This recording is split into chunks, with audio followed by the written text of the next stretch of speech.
celle-ci. C'est très important pour nous de garder la loi de Dieu. La loi de la liberté, la loi qui nous sauve, la loi qui vient du cœur d'amour de Dieu. Et en retournant l'amour envers Dieu, nous devons aussi garder ces lois. Ces lois ont été données à Moïse sur cette montagne de Sinaï. Et c'est les droits de Dieu même qui ont écrit cette loi. Et la loi se trouve dans le livre d'Exode, Exode chapitre 20.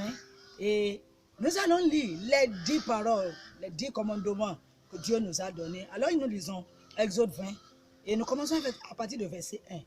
Alors Dieu prononçait toutes ces paroles en disant: je suis l'Éternel ton Dieu qui t'a fait sortir du pays d'Égypte, de la maison de servitude. Maintenant, verset 3, qui est le premier commandement. Tu n'auras pas d'autre Dieu devant ma face. Tu n'auras pas d'autre Dieu devant ma face. Chers amis, notre Dieu le Créateur, le Tout-Puissant, le plus sage, lui qui était là, qui est et qui sera pour toujours dit, il est le seul Dieu. Et il ne veut pas partager sa gloire avec qui que ce soit. Il dit que nous ne devons pas avoir d'autres dieux devant sa face, à côté de lui. Ça veut dire quoi? Il faut qu'il y ait personne qui prend la priorité dans notre pensée, dans notre manière de vivre et dans tout ce que nous faisons. C'est Dieu seulement qui doit être à la première place, qui doit être le meilleur, qui doit occuper la meilleure place et qui doit être premier et la fin de toutes choses dans notre vie. Malheureusement, le diable ne veut pas que les êtres humains aient Dieu seul comme leur source de la vie.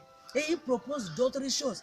Même, il a proposé à notre mère, Ève, dans le livre de Genèse chapitre 3, d'être Dieu elle-même, de prendre la place de Dieu pour s'auto-suffire et pour ne plus avoir quelque chose de raison, pour faire quelque chose pour Dieu, bien pour obéir Dieu.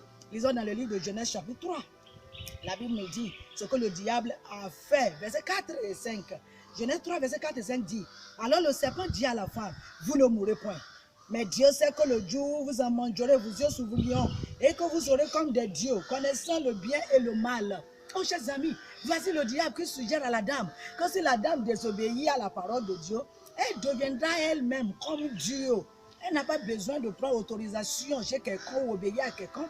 Elle-même, elle met sa propre logique, pensée et philosophie en place de Dieu. Et quel a été le résultat? Vous et moi, nous constatons le résultat de ce que le diable a dit. Aujourd'hui, il y a la mort, il y a les souffrances, il y a les problèmes. Parce que maman Ève a décidé de suivre ce que Satan a dit. Chers amis, en réalité, aucun être humain ne peut pas prendre la place de Dieu. Aucun être humain ne peut pas devenir Dieu pour lui-même. Quand tu penses que moi, je n'ai rien à faire avec Dieu, je suis de mon côté, je prends ma décision, tout au trombe. En réalité, dès que le diable t'éloigne de Dieu et tu penses que tu restes seul, en réalité, c'est lui qui domine ta vie. C'est lui qui donne les suggestions. C'est lui qui te met en esclavage. C'est pour cela qu'il veut que tu sois séparé de Dieu. Comme ça, là, il peut avoir la domination sur toi. Est-ce que vous savez que cette même tentation, le diable a donné ça à Jésus-Christ dans le livre de Matthieu chapitre 4. Et puis, lisons les versets 8 et 9 et 10. Le diable le transporta encore dans une montagne très élevée, lui montra tous les royaumes du monde et leur gloire, et lui dit: je te donnerai toutes ces choses si tu te prosternes et m'adores. Jésus lui dit: retire-toi, Satan, car il est écrit: tu adoreras le Seigneur ton Dieu et tu le serviras lui seul.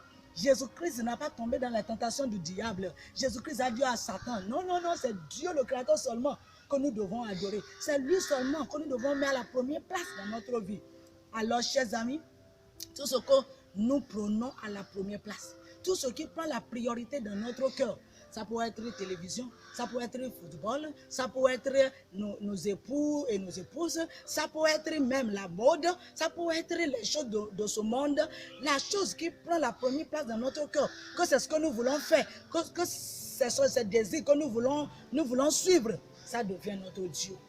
Mais Dieu nous dit, il nous interdit d'avoir d'autres dieux devant sa face. Nous devons démontrer notre amour envers ce Dieu en l'aimant, en l'obéissant et en ne jamais garder qui que ce soit ou quoi que ce soit de prendre la première place dans notre vie. Notre première affection est pour ce Dieu qui nous a tant aimés. N'oubliez pas, tu n'auras pas d'autre Dieu devant ma face. Commandement de numéro 1. Que Dieu vous bénisse. C'est à l'ombre de tes